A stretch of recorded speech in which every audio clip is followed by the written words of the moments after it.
Let's go. Hello, and welcome to the UFO Files on this wonderful Monday evening. Thank you for joining us. You had a day, dude. You had a day. Every day's a day. So, but you've got some updates for us from last week, I believe. Got a few updates. So the first update I'm not going to talk about right now. Oh, you tease. So I'm going to leave this till next Monday, and we're going to do a show about 6 p.m. I'll talk about on there. All being well, I'm going to do it at 6 p.m. So that is to do with when Michelle was on and we was talking about shared dreams. Mm-hmm.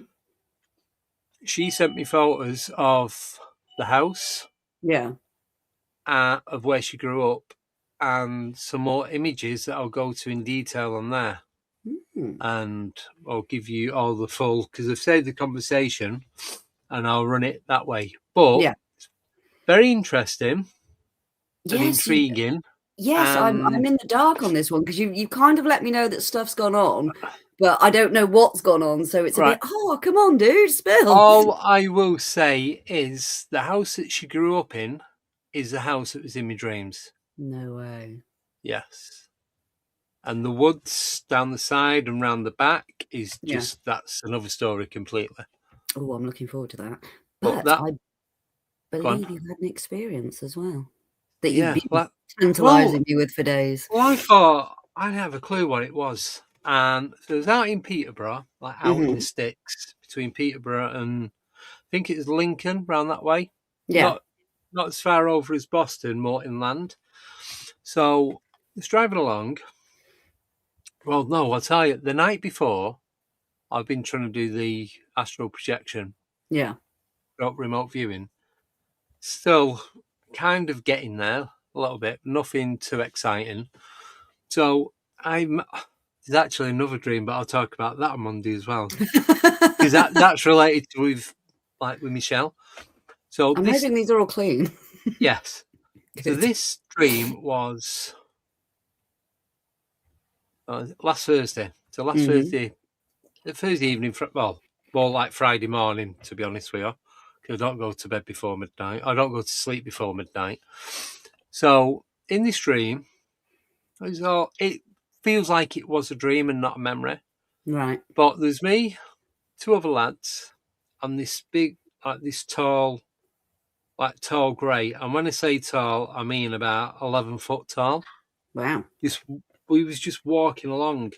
We was talking, but we was all using telepathy to communicate. Mm. And I don't know, we'd been somewhere and was going somewhere else. I don't know what, where, why, anything like that. I just remember walking alongside. And, so when I woke up, that's the only bit of the dream that I can remember. Just this little tiny 3-4 second segment. So I was like, right, okay. So anyway, so I'm at work following day and I'm coming down the hill. It's just fields and fields and fields. Yeah, a few roads. A couple of it, we've had the heavy rain, so a couple of roads were flooded, so it was diverted. Anyway, I come back round and I'm coming down a hill, so I'm quite high up and you can see across to my right. And I seen this thing in the field. I'm like, right, okay. So I slowed down and I looked at the road on the maps to see where I was going. And I was coming right up within probably about 50 yards of the point of where I seen this thing in the field. I thought, well, normally I'm travelling the opposite direction and never get to see it again. So travelling down and I got to the point where the thing, I will tell you what the thing is, but I just want to explain it all first. Yeah, I know. So you've got your process. Yeah, so I'm looking to see, is any roads in there, any tracks for like vehicles, anything to get into this field, any houses, anything going on. So is it a crop field or a grass field or a pasture field? It looked like pasture. So it's one of those where they do the what's it called? Hay? No, where they do the 5-year rotation. Oh yeah. So they're leaving it fallow. Yeah. Yeah, so they do it, and then like obviously they rotate it, and then they'll have cattle in it, and then they'll grow crops, and then they'll leave it for a year, so on and so on. A lot of the fields around there are like that, but this was just like 2-3 inch grass. It wasn't high. I could see that from where I was on the road, probably about 400 or 500 yards away. Right. Okay. So anyway, as I'm driving along, I just seen this big flash, probably about the size of a car. I mean like an SUV. The flash itself, the centre of it, like the epicenter, was probably as big as a car. Yeah? Yeah. The flash round it probably made it about 3 car lengths long. Wow. And this is during the day? This isn't nighttime or anything like that? This is about 10:30, 11 o'clock in the morning. Wow. So it must have been bright for you to see it during the day. Yeah, because I thought, what the hell? So I'm looking, because obviously when you've got tractors, the JCBs and that, they have the lights going. Yes, they do. So when they're doing digging work, they have the blue, they have the green, the red, orange, white, depending what work they're doing in what areas. If they're harvesting at night, they have all the big flashlights on. Yeah, it lights everything up. Yeah. But this wasn't lit up. This was like, so it's like, oh, what's it called? When you light, you know when you do the tests in school, chemistry, and you light the litmus paper, is it? And you light it and it goes phosphorus. And it goes like, yeah, but it slowed down. So it's like a spark. It just went out like that, then stopped, and then just dissipated. Did you film it? That's all I wanted. Did you manage to capture it? No, because I'm looking that way. And I wasn't expecting anything to... We're just going to fit your van with just cameras, just GoPros, just everywhere. Well, you know what? I might have to. You might have to. I'll have to get a Tesla van. So you were also, as well, you did a bit of research on this as well, didn't you, apparently? Yeah. After the fact. Yeah. So as I'm looking at it, I'm like, right, I need to get to that point. And I'm looking where I was going. I'm like, right, this road is taking me right down. Yeah. So I got to it, and there's no access road. So you've got another field, which was stopping me from driving straight to it. Then this other field, and there's only a hedge that's separating them. So in the UK, most fields, these hedges are dry stone walls that split them, or a bit of a fence or whatever. Nothing major. Yeah. You sometimes get gates between fields, so farmers can... you get like, if it's a lane, then it's access to both points. Yeah. But anyway, as I got there, I saw right down, looked up, there was nothing, just this hedge. So it wasn't even access into the field. You could see there'd been no vehicle in there, because I seen all the grass had been mowed down. I'd still been able to see the vehicle. As I'm driving down, I'm not taking my eyes off the field. I'm still watching the road, but I'm also watching this field. And there was nothing else there. I thought, it weren't a bird, it weren't an animal. So I thought it could be a car, a tractor. Randomly exploding cow. Who knows? JCB, some sort of groundwork vehicle. Yeah. Nothing there whatsoever. But it's just the way it just went, and then dead slow, just come out like that, but stayed. Yeah. Like I said, it's outside of a Land Rover. Like the epicenter and the initial explosion. But then when it all like panned out and got to its maximum size before it went, I'd say it was probably the length of three Land Rovers, Range Rovers, whatever. Yeah. Was there any markings on the field afterwards from after this light, like crop markings or burn marks or anything like that? And the thing, because of how the road was, I couldn't have got out. I could have got out the van to take photos, but I'd have had to climb over these bushes to get into the field to where it was. Even though I could see it, there's no access at that point, but you don't know that until you get there. And not all farmers are happy when you go on your land, so you might be getting shots of a different kind. Yeah, I was going to say I don't fancy getting shot at either. No. If there'd have been a gate that I could have pulled up at and I'd kind of stepped over it a little bit, then I would have done. as I now have learnt from previous things going on, I know what I need to do research-wise. Was there any noise with it? Because you think if it was some sort of an explosion, there'd be some sort of shockwave or noise. So I'm looking for power cables. There's Yeah. no pylons. There's no telegraph poles. There's nothing whatsoever like that. It's just this whatever in the field. And I'd say it is a good 20, 30 feet into the field. It wasn't like right at the edge. Yeah. So I'm like, is there a train line? Could it have been sparks off the train? Yeah. Or the cables? But even if it had been, there were no trains going past. And there's no train anyway. But obviously, there's no trains going past. There's no train. But I'm saying, could it have been any sort of power cable? Yeah, something like a box, a sub box blowing up or something, or sparking. Yeah. But there's no. It was like. So that's a field. I'm looking at it. Yeah. So I'm looking up at this bit here. No, I'm trying to do it so you can see. So I'm driving along and I see it in this bottom corner about here. Yeah. So it's coming into the corner there and I'm driving down towards it.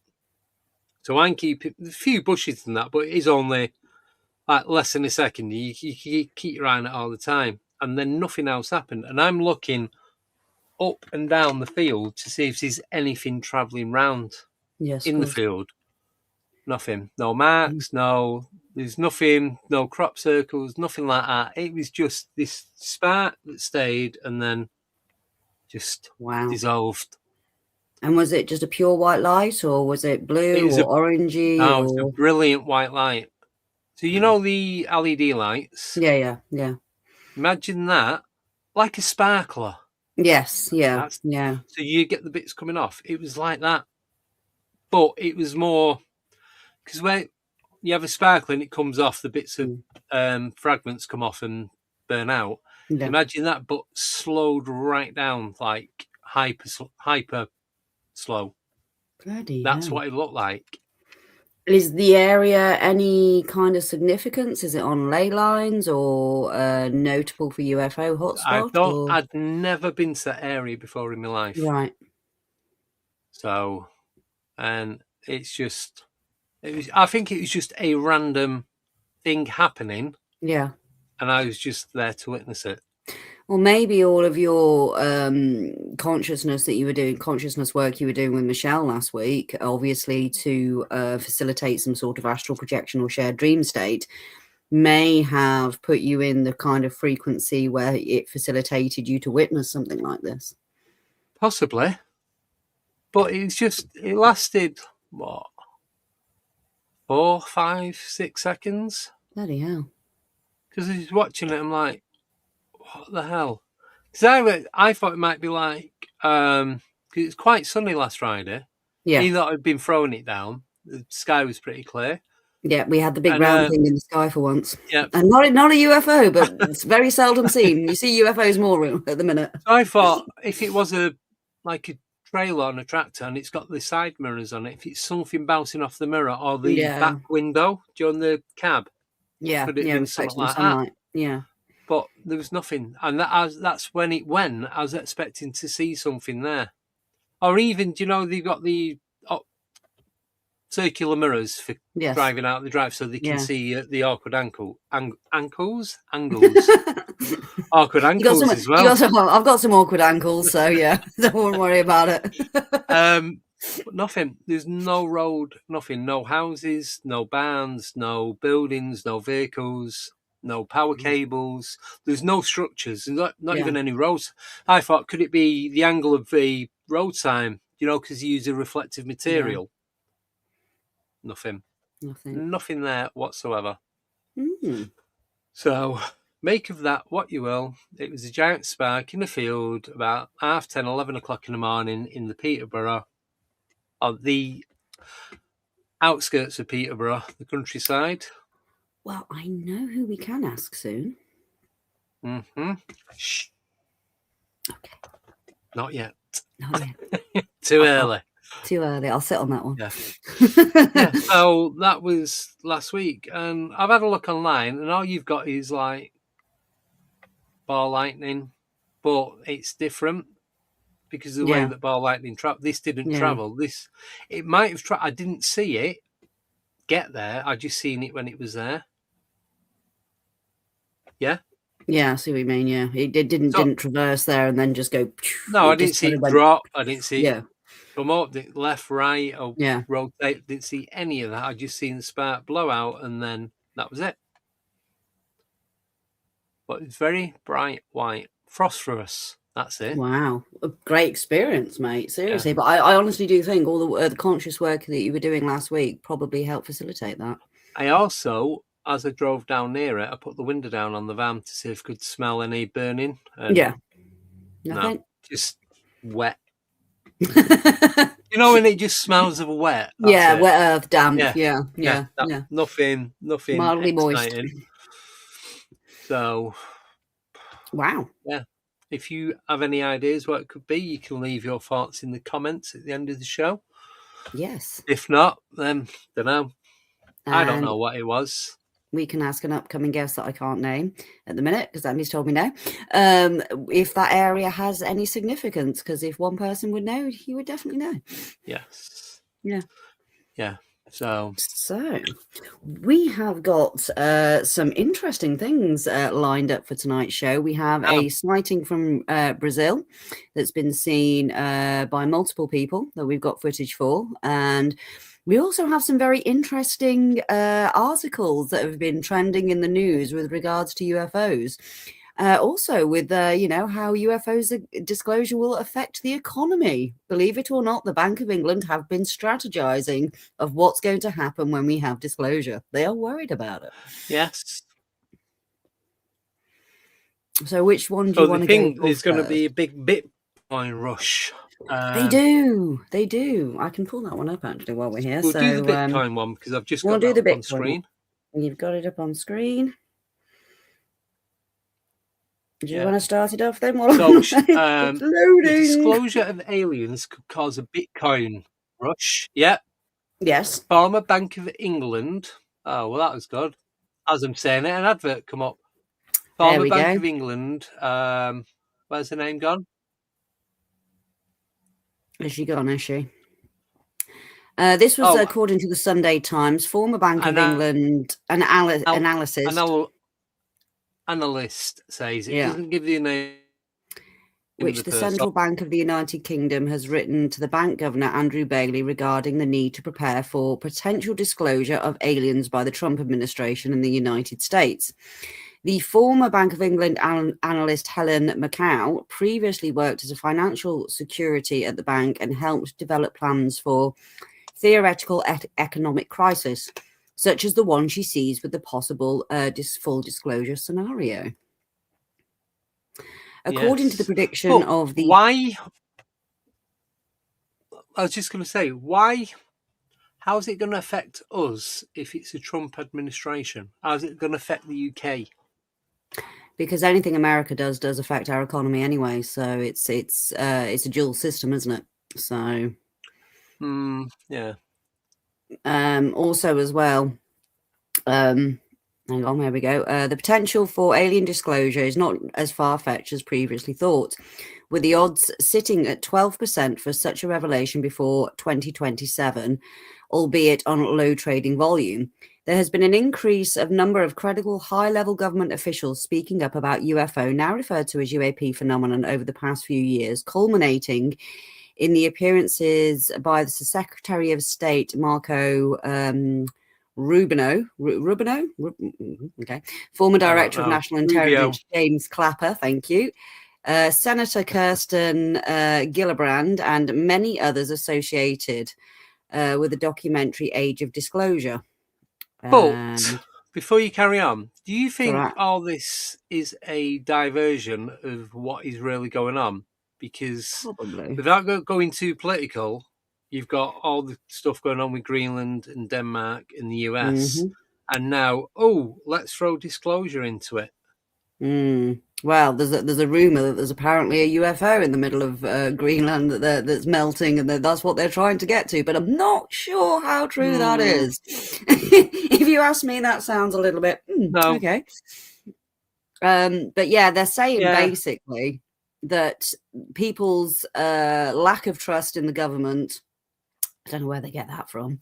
Lack of trust in the government, and it's going to cause financial instability where people are actually going to go to crypto, a Bitcoin or gold, as their way to stay safe due to potential destruction in trust of governmental power and structures.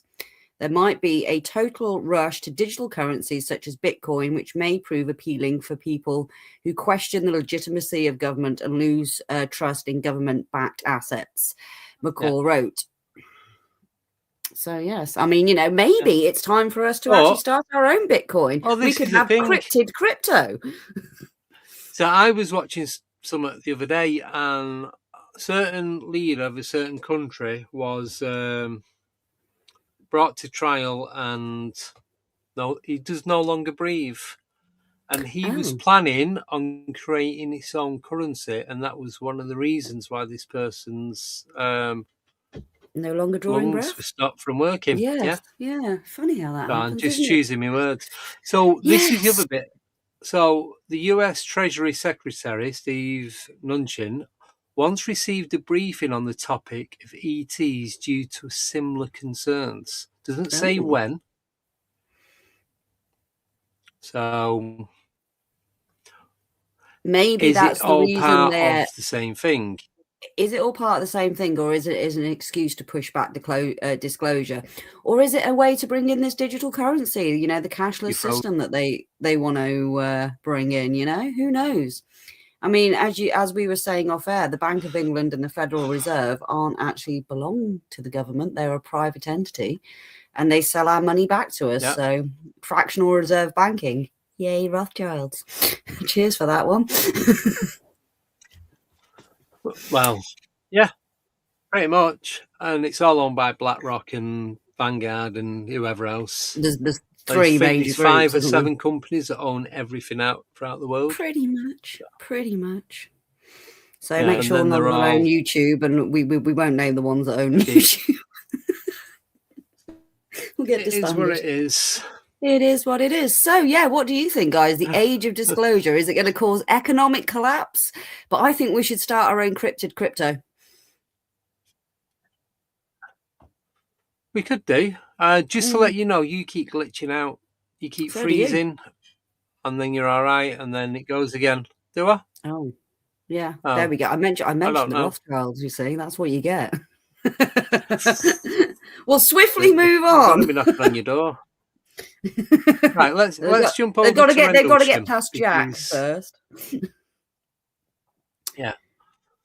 So where do you want to go? Because we've got British military wanted to acquire UFO technology to protect the Brits. Yeah, we'll do the British military. British military. Now, again, this one was also that's Rendlesham. That also was published in the Times, first of all, but I ain't paying the Times subscription, so I got it off the Metro. So this is from the Metro. British military wanted to acquire UFO technology to protect the Brits. The British military thought there was a basis in fact to UFO sightings and wanted to get their hands on extraterrestrial technology, previously secret files show. I love it when they put words like that together, trying to get your mouth around them. Confidential memos from the intelligence staff at DIS within the Military of Defence warned that unidentified aerial phenomena, or UAPs as they're known, were a potential threat to the UK in the 90s. The documents now in the National Archives in Kew also reveal how Britain's most well-known UFO sightings, Rendlesham Forest, was confirmed by US military personnel. One internal correspondent, which we know anyway, wasn't the lighthouse. One internal correspondence from the 4th of March 97 reads, logic would indicate that significant numbers are reporting seeing strange objects in the sky that may be based in fact. This could argue that UAPs pose a potential threat to the defence realm, and we have no idea what they are.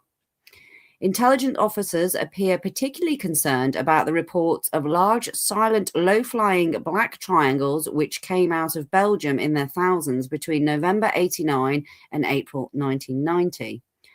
The report sparked calls for Britain to try and get hold of the technology. The document noted that supplementary issues is the possibility of technology acquisition, that UAPs do not appear to use conventional reactional propulsion. The Belgian deltas confirmed by the MOD hovered for long periods, accelerated quickly to supersonic speeds, outrunning F-16s. If this represents real technology, perhaps it should be acquired. Another briefing letter marked... Go on. I was just going to say, so with this technology, they're not going to share it. They're going to keep, whoever's got it is going to keep it for themselves. But also, you got to wonder where Musk gets his ideas from. Yeah. Well, so where Rendlesham is, which is on the southeast coast of the UK, if you go out to sea, you're going to get to the Netherlands, Belgium, Denmark, around that area anyway. So if there's thousands of these black triangles coming out of Belgium, then how far is that? Probably a few hundred miles, 300-400 miles. It's not going to be the Aurora or the what's the other one? The triangle one. Oh, TR-38. Yeah. TR-28. Yeah. But back this in the 90s, is like 80s, 90s. That wouldn't late have been a thing 80s, back early then. 90s. Yeah. If they're coming over from Belgium, the first place you're going to see them is around Norfolk, Suffolk, Essex, Kent, or around that area. So, and this is 9 years after. Yeah, 9 years after the Rendlesham incident anyway. Yeah. Oh, TR3B, that was it. Thank you, Sober. Cheers, Sober. Another briefing letter marked Secret Eyes B acknowledged that the British military did not have the reported technology. It added, no matter the origin, determination of the technology was possible as an acquisition. It's a matter of defence, intelligence staff said. The correspondence added that some reports described objects in terms of manoeuvre speed, shape, which lie beyond our engineering knowledge and which would reasonably be expected from hostile powers. I mean, they also go off and say, oh, no, it was the Russians at the end, obviously. Oh, yeah. The file also stressed that the file also stressed that the UFO reports were tenuous, with only a small number that could not be explained immediately. The document dismisses the possibility of alien life as fringe conspiracy theorists. And it confirmed that the Rendlesham Forest sighting was a UFO incident. So, you know, after denying it and saying it was a lighthouse for the past 40 years. Oh, yeah. You know. But there's another bit that you didn't read out, but I'm going to read it because it brings us to something else in that area. So the file reads, mentions of UAPs is guaranteed to generate mirth and little green men jokes, possibly because of the fringe element of phrases. Oh, yes, now, that bit. That's right. So little green men, Rendlesham Forest, Suffolk. Mm-hmm. Little green children, Woolpit, Suffolk. I'd say in a straight line, no more than 15, 20 miles from point A to point B. And that was going back to medieval the 1100s. times. Yeah, the 1100s, 1200s. Yeah. I know Sober knows. I was only 700 years out when I said about it. But, I thought you were about to say I was only 700 years old then. I was like, mate, you're looking good. So the Woolpit kids, they come out of those picking vegetation or whatever, and they've gone through this cave or whatever, come out and there's in Woolpit. What's to say that hasn't got anything to do with what was going on at Rendlesham? Because Rendlesham wasn't a forest at the time. The A14 would not have existed, which cuts right through Woolpit going towards Felixstowe. Yeah. So you've got Woolpit one side, you cross over, you can go through Saxmundham, it takes you through, and then you can work your way to Rendlesham that way. So I've not looked on a map, but I know the area just through work and like having a look around there. From Woolpit to Rendlesham is probably 25-minute drive maximum. You don't get a lot of traffic. It's bypasses and country roads, so you don't really get a bit of farm traffic, nothing. It's not heavy traffic. Yeah. So in a straight line, I'd say it's around about 15 mile. Might be wrong. Don't know. Someone can have a look if they want. So just type Woolpit to Rendlesham and let me know how far it is. Yeah, get your Googles out, people. So that was 11 or 1200s with the Woolpit. And the young lad died, didn't she? And then the woman turned from green. The girl turned from green back. Although they both turned from green back to normal. They both learnt to speak English and communicate, and they managed to explain what had gone on, what they was doing, and where they came from. She even carried on staying in the village, got married, and had children to one of the locals. So there probably is somewhere along the line some descendant of the kids. Little green people, quite literally. Yeah, so what's not to say that that has anything to do with what's gone on at Rendlesham? Because Rendlesham, it's not just UFOs. There's all sorts of goes on there. Going on there, yeah. But you've got cryptids, you've got dark shadows, you've got paranormal. I've seen orbs. All sorts. We've heard voices. We've heard plumbing. There's been apports. There's a lot of apports there as well, as our future guest will tell you. Yeah, but Boudicca or Boudica, however, depends how you want to pronounce it. Depends what time frame you're living in. Yeah, Boudicca, Boudica, whichever one. The Iceni tribes, they lived in that area. Yeah, that's where they camped and made like forts and settlements and all that. But there's a lot of rumours as well that Aleister Crowley did some of his work in and around Rendlesham. Did he open something up? Did he leave something open? Did he do something to conjure something in? We just don't know. I mean, apparently there's meant to be all sorts of portals, isn't there, around Rendlesham? But there's also the Americans was using Woodbridge as a storage point for nuclear warheads. Yeah. But they didn't tell the British. So it's all top secret. So everything was kept underground. So one of the theories is that these UAPs, UFOs, were coming to see what was going on. If there's any danger to, this is what's said, if there's any, just what they was doing. And well, they've got a history of monitoring our nuclear weapons program, let's face it. Also deactivating and also activating silos as well, just to shit everybody. Wow. Like, do you really want to do this, humans? Do you? Well, then you've got Bentwater, which isn't a million miles away, probably 2 mile. And then the British had an experience beforehand, because I remember covering this on the show years ago, and someone's theory was they were pranking each other. Well, I have had Laurie Reinhardt on. She's been on talking about it. She wasn't there, but she just spoke to people that have been there. Gary Heseltine has been on. I've been up to the place. I've spoke with Alex Lovelock. He knows Brenda Gary's Butler. Brilliant. Yeah. There's just a ton. Dave Hodrian. There's a ton of people that know it. And once you've been, and it's something that you're interested in, you won't really forget any of the detail. We've heard voices. We've seen. Yeah, I'm going in a few weeks. Seeing white orbs, seeing orange orbs, shadows, humming noises. Just there's so much stuff going on, and it's madness. Yeah, definitely got to get to Rendlesham.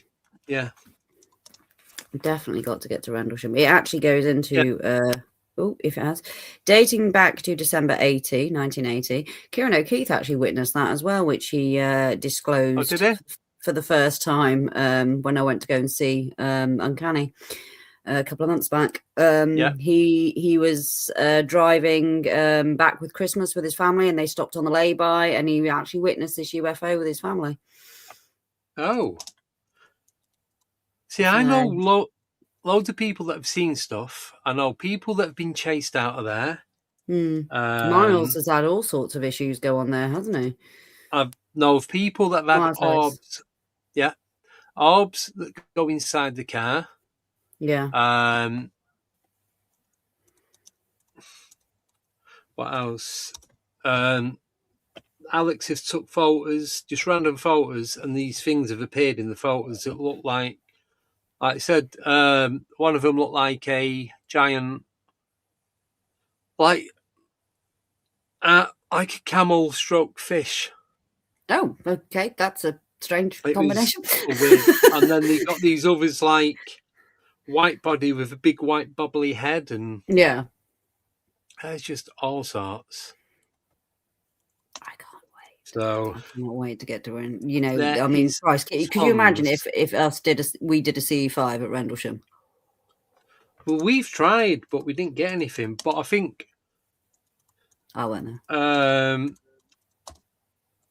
I think it's one of them places. If you do a CE5 there, you're going to get some serious shit going on. It's not just going to be the odd little blinky thing here and there. No. We're talking Wiltshire 2012, 2013. That's what that's what I want to experience again, and hope I experience again. So, and I hope you get to experience it with me. You should do, but it's so much. Been 10 years. Yeah, these parts of it as well where you can levitate.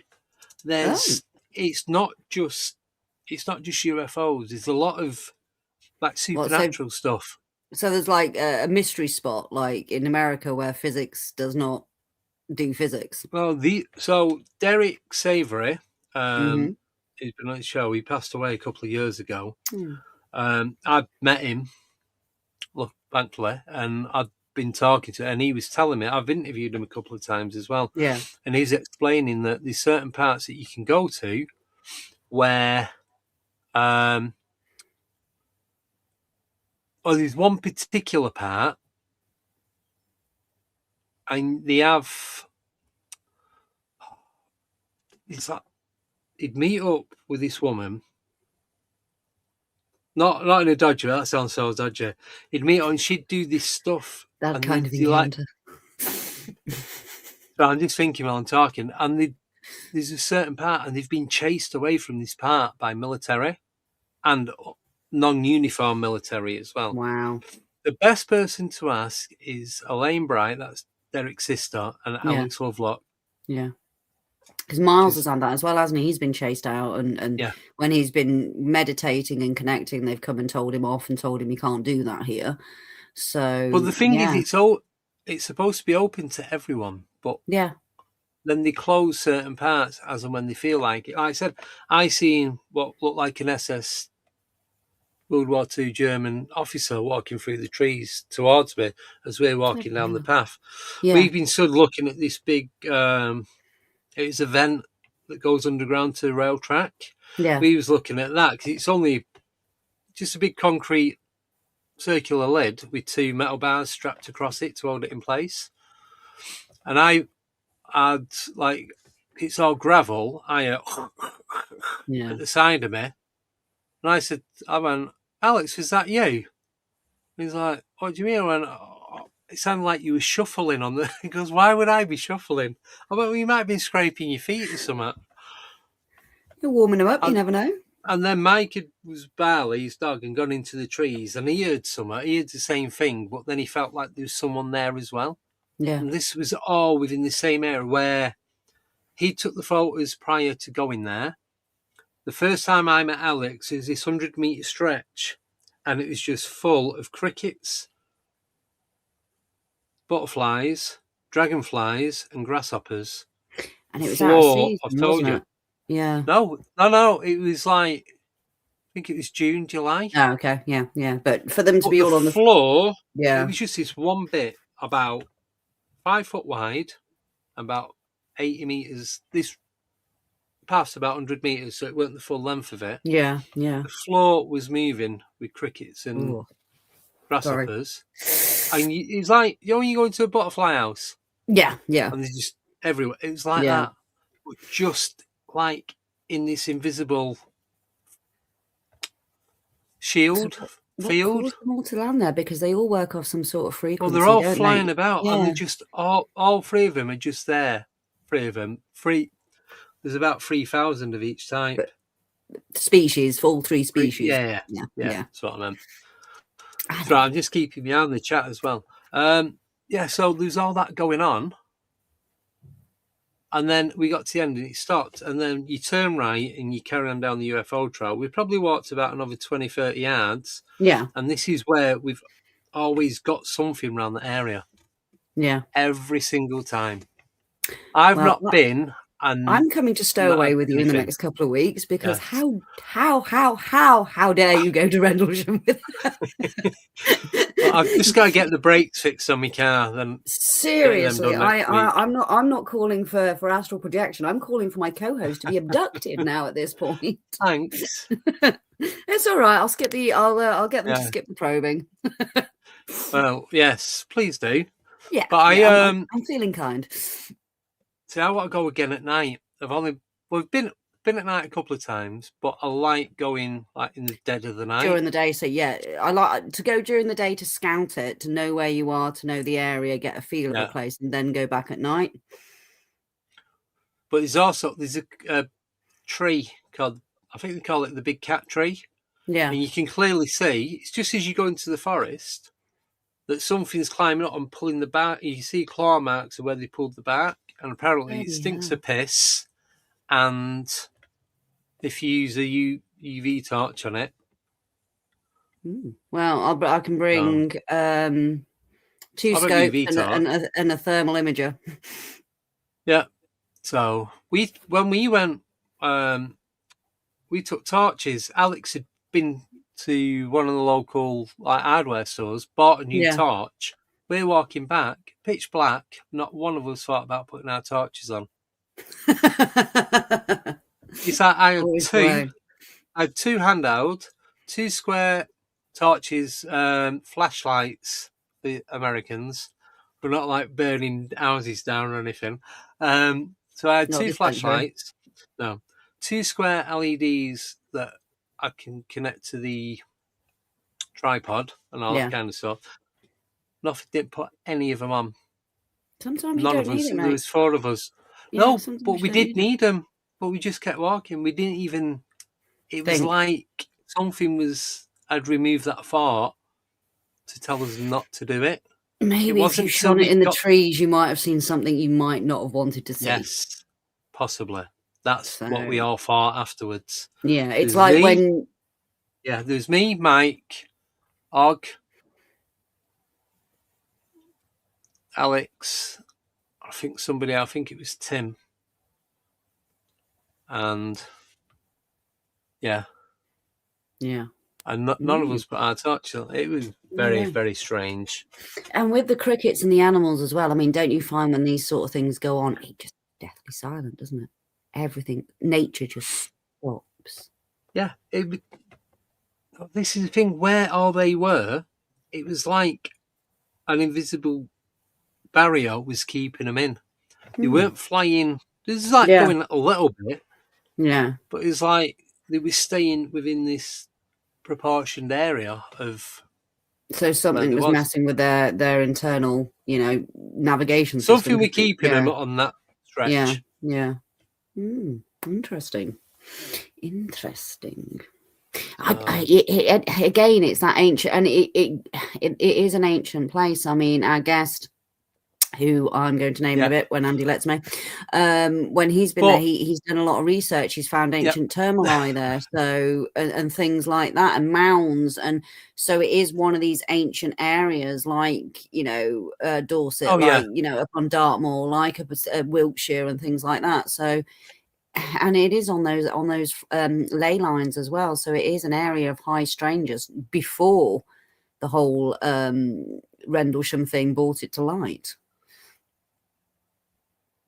Yeah. So, you know, are these things there because sorry, I'm having issues with the. Are these things there Yeah. because of the military, or are these things there because of experiments that have been done there, high strange experiments, consciousness experiments such as Crowley, or are they there because it is an ancient landscape and this sort of high strange phenomena does seem to follow the ancient landscapes and the energy of such? Who knows? Yeah, possibly. I'm having issues with the chat. Half the chat isn't showing, and I'm typing stuff, and it's not coming up. Oh, again, we mentioned the Rothschilds. So where do you want me to carry on? Do you want me to carry on with this one? Or as we are 46 minutes in, would you like me to go to Brazil? Brazil, please. He's going. We're going where the sun shines. Now, Yes. This is, we have a UFO that was seen in Brazil in January of this year, the 12th of January. And I will just get this up and I will share my screen. Remember, I'll play the 2 videos and then we can go through the comments as well, because it was seen over more than one area by people. So can you see that? Yes, 1 second. Right, add. Let's go. Right, go.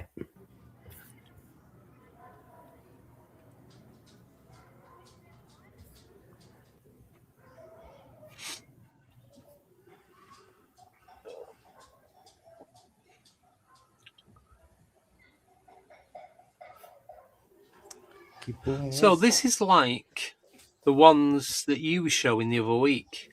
Yeah. But this seems to be more rod-like. Yeah.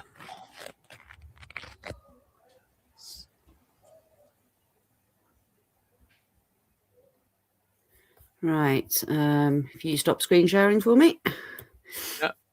And I'll read a few of the comments on, I mean, you know, some of them are putting it down to SpaceX. Some of them are like, obviously, you know, you get people who are, but this is also seen in, oh God, I can't, it's Sao Paulo, basically, Brazil, also on the 12th. So I will just screen share this one as well.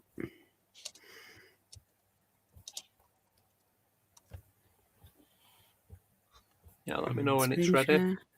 I will.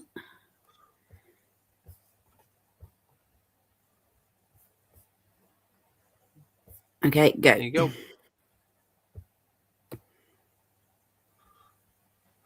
You can actually see it going in the cloud. Yeah. And that doesn't look like a meteorite, does it, really? No. That does look like a cigar-shaped UFO, doesn't it? Yep. I wouldn't say that's been doctored or AI. No, definitely not. You can tell. A Jo viu e avisou. Ah lá, gente, olha lá. Ah, não, é avião. Não, mas onde ela vai? Vamos ver. Não, dá pra ver. Ela tá descendo. Is it just the one or was there 2 then? Oh, I shall play it again. Do you want me to have the commentary on with the people reacting to it, or mute it? Either. Entirely up to you. I like to hear people's reactions. Yep. Um atrás do outro. Não é, tá sozinho. É uma nave física. É uma eu. Quem? Eu, Ju. Você viu, Ju? É uma nave física. Paga tudo aí. É uma nave física, gente. Cadê o pai do rei? Caraca! Puta que pariu. Não, vocês viram? Olha lá. Filmaram, né? Estão filmando. Caraca, mano. Bom, quem que viu primeiro? A Jo. A Jo viu e avisou. Ah lá, gente, olha lá. Ah, não, é avião. Não, mas onde ela vai? Vamos ver. Não, dá pra ver. Ela tá descendo. I think it's the same one, Andy. They've just panned back to it. Okay. Is it? Take me Yeah, off I screen thought. share. Yeah, I was thinking it sounds like the same guy. But It's the same account, but it's two different videos that have been uploaded of the same event. So one guy was in his house or his apartment, and he was filming it, and then this person in Sao Paulo has also filmed it as well. So it's where's the comment I wanted? That's the real deal. Brazil seemed to get its more share of UAP sightings. I wonder why. Lots of comments on the go. I just want to find out the one where it was seen over another city, or have they got rid of it? Do you think this is? Here we go. All this. Do you think it's a distraction for disclosure? I have no idea. But we have another one saying it appeared over my city in Minas Gerais, state 2, same shape. So on the same night, it appeared over different cities, different places over Brazil. Right. Yeah. There we go then. So I do think that these are being brought out to distract us from the politics of everything else that's happening. Well, politics is always going to be politicking at the end of the day. They're always going to be doing something in the background. There's all that the agenda's playing out no matter what's going on front of stage. What we're seeing in the news is just not even half of the agenda. It's just what they want us to believe, or opinion. So yeah, it's telling us without telling us. So therefore, they're not lying to us, and that's predictive programming. Yeah, that's their way of getting out of it. Like, well, we didn't lie to you. So even though they still do, it's also fulfilling their manifestation contract as well, because they have to tell you about it before it will come out. Yeah, before they can actually actualize. Yeah, we're not going to be able to do it because we've literally run out of time. But we was going to talk about the whistleblowers.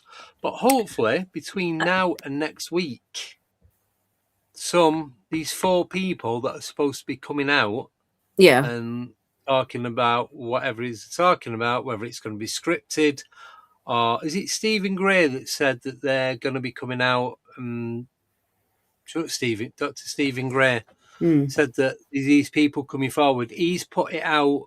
He's found out that these 4 whistleblowers are going to be telling loads of stuff. So he's then put it out there so that people know.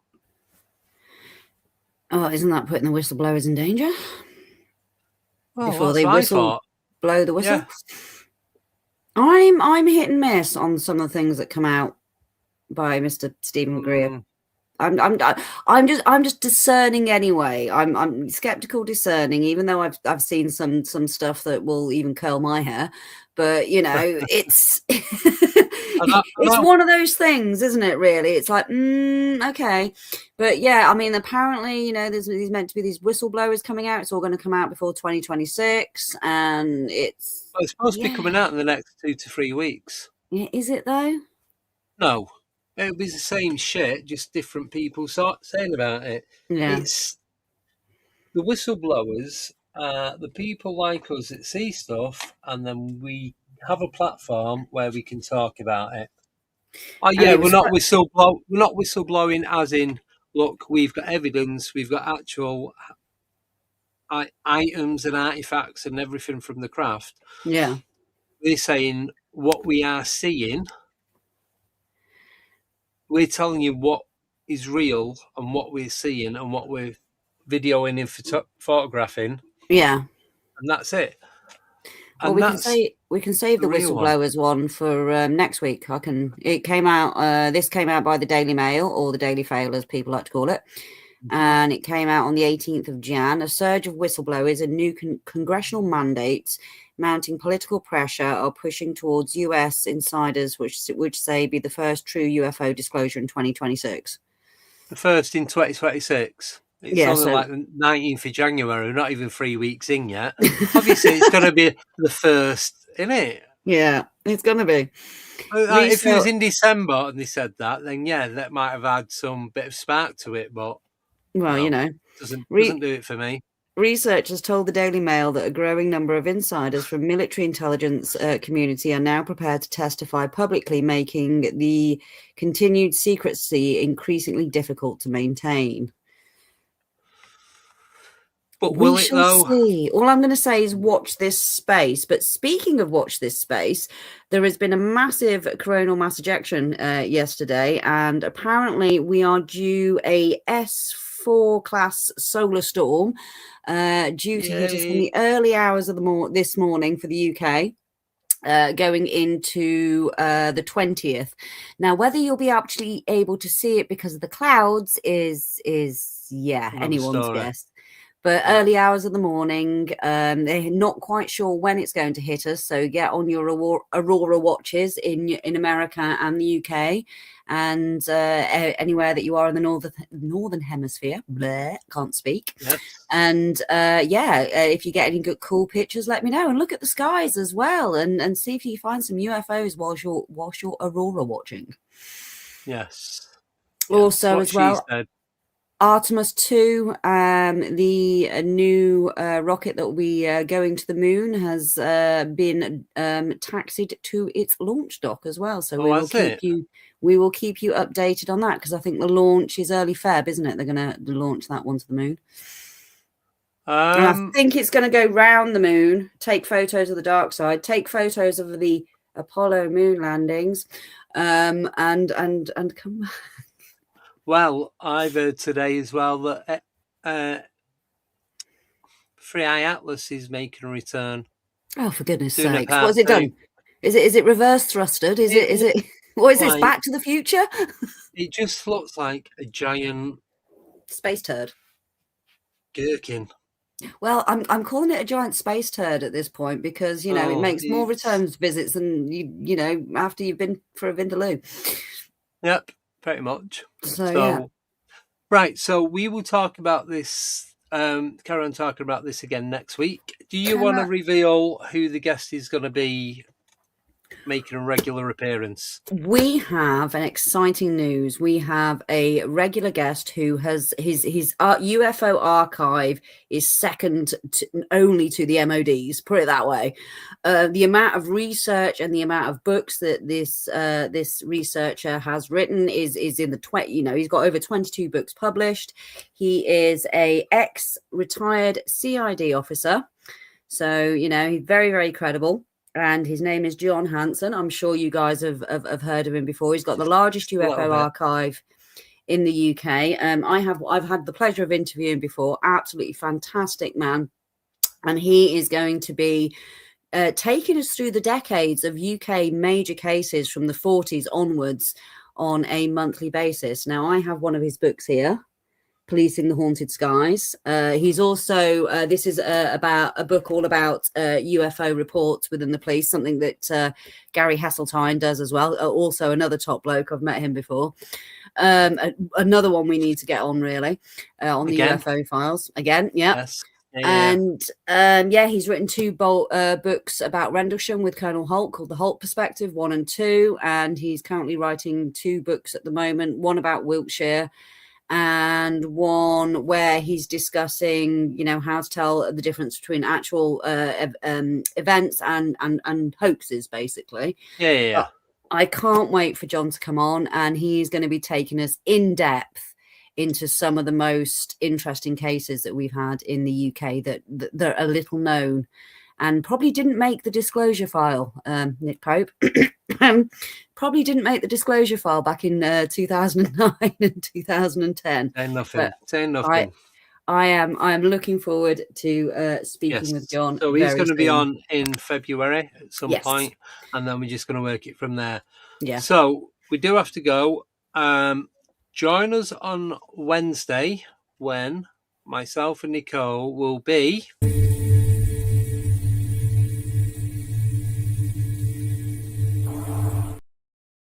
talking about dreams and doppelgangers, and they do actually fit in together. So yes, it's all looking good. Forward to that one. So yes, they're going to be going out to members only, 24 hours before they go out to everyone else. So it's due out at Wednesday at 8:30. Right. Any tier members will be able to watch it from 8:30 tomorrow evening. Oh, each fantastic. week. Oh, sneaky peeks. I like that. Yes, so you get sneaky peeks and see what's going on, and then you just watch it again on Wednesday like you've never seen it. And then we are going to be doing, I think me and Nicole agreed we're going to agree to be doing one live one every month for every other month. Yeah. There's also a possibility of doing another podcast called the Cryptid Hour, but I'm still working on it. So I think we should launch Cryptid Crypto, mate. Especially if the disclosure's coming out. We need to get ahead of the curve. Sod Bitcoin, we want cryptic crypto. You know what? It's not that hard to make either, apparently. Well, there you go. There you go. Side project for us. One way to fund the channel. Exactly. Right, so enjoy. You guys, members, can watch Dreams and Doppelgangers on the Encyclopedia of the Unknown tomorrow at 8:30. Everyone else will have to wait till Wednesday at 8:30, where it will go out as a premiere for them. And then we are back on Friday with our guest, Bob Brown from Out of Nowhere Radio podcast. He's going to be on telling us more of his encounters and accounts that he's picked up since we spoke to him last. That is everything. Have a wonderful, however long it is before you see us again. And we'll see you at some point during the week. Anything you want to add before we go? I hope you managed to catch the aurora. I shall be out watching, but I'm hoping the skies will be clear. If not, I hope you see some UFOs instead. Yes, and I hope you get to see what it was that made that spark. And if you want to know what that was, you need to watch the beginning of the show. On that note, I'm going to go. See you later. Bye.